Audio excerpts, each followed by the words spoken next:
മലയാള cinema follow ചെയ്യുന്നുള്ള ബ്രിഡ്ഷൈൻ്റെ സിനിമകൾക്ക് ഓരോ സിനിമയും വ്യത്യസ്തമായ വിഷയങ്ങളാണ് ഒരു പ്രാവശ്യവും വളരെ ഡിഫറെൻ്റ് ആയിട്ടുള്ള ഫൺ ഫീൽഡ് ആയിട്ടുള്ള ഒരു മൂവിയാണിത്.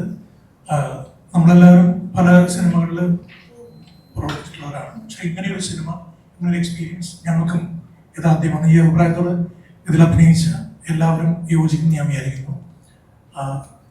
എല്ലാവരും പറഞ്ഞ പോലെ തന്നെ ഞങ്ങൾ പെർഫോം ചെയ്തിട്ടുള്ള പോർഷൻസ് മാത്രമാണ് ഡബിങ് ടൈമിൽ കണ്ടത്. മുഴുവൻ സിനിമ കാണാൻ പറ്റിയത് വളരെ കുറച്ചു പേരേ ഉള്ളൂ. ഏതായാലും പൂജിത മാത്രമേ ഫിലിം മുഴുവൻ കണ്ടിട്ടുള്ളൂ. എനിവേസ് നമ്മൾ പ്രേക്ഷകരെ പോലെ തന്നെ വളരെ ആൻഷ്യസ് ആയിട്ട് വളരെ പ്രതീക്ഷയോടെ വെയിറ്റ് ചെയ്യുകയാണ്. എന്തായാലും ബ്രിഡ്ഷൈൻ ഇപ്പോഴും വളരെ വ്യത്യസ്തമായിട്ട് വിഷയങ്ങൾ തിരഞ്ഞെടുക്കുകയും അതിനെ വളരെ വ്യത്യസ്തമായിട്ട് എക്സിക്യൂട്ട് ചെയ്യുകയും ചെയ്യണം. ആ നിലയ്ക്ക് ആണ് ബ്രിഡ്ഷൈൻ്റെ സിനിമകൾ കാണാനുള്ള പ്രേക്ഷകർ അത്തരത്തിൽ വ്യത്യസ്തയാണ് പ്രതീക്ഷിക്കുകയെന്നാണ് ഞാൻ മനസ്സിലാക്കുന്നത്. ആ നിലയ്ക്ക് തീർച്ചയായും നമ്മളെ തൃപ്തിപ്പെടുത്തുന്ന, നമുക്ക് നിറയെ ചിരിക്കാൻ എലമെന്റുകളുള്ള ഒരു സിനിമയാണ് സ്പാർക്ക്.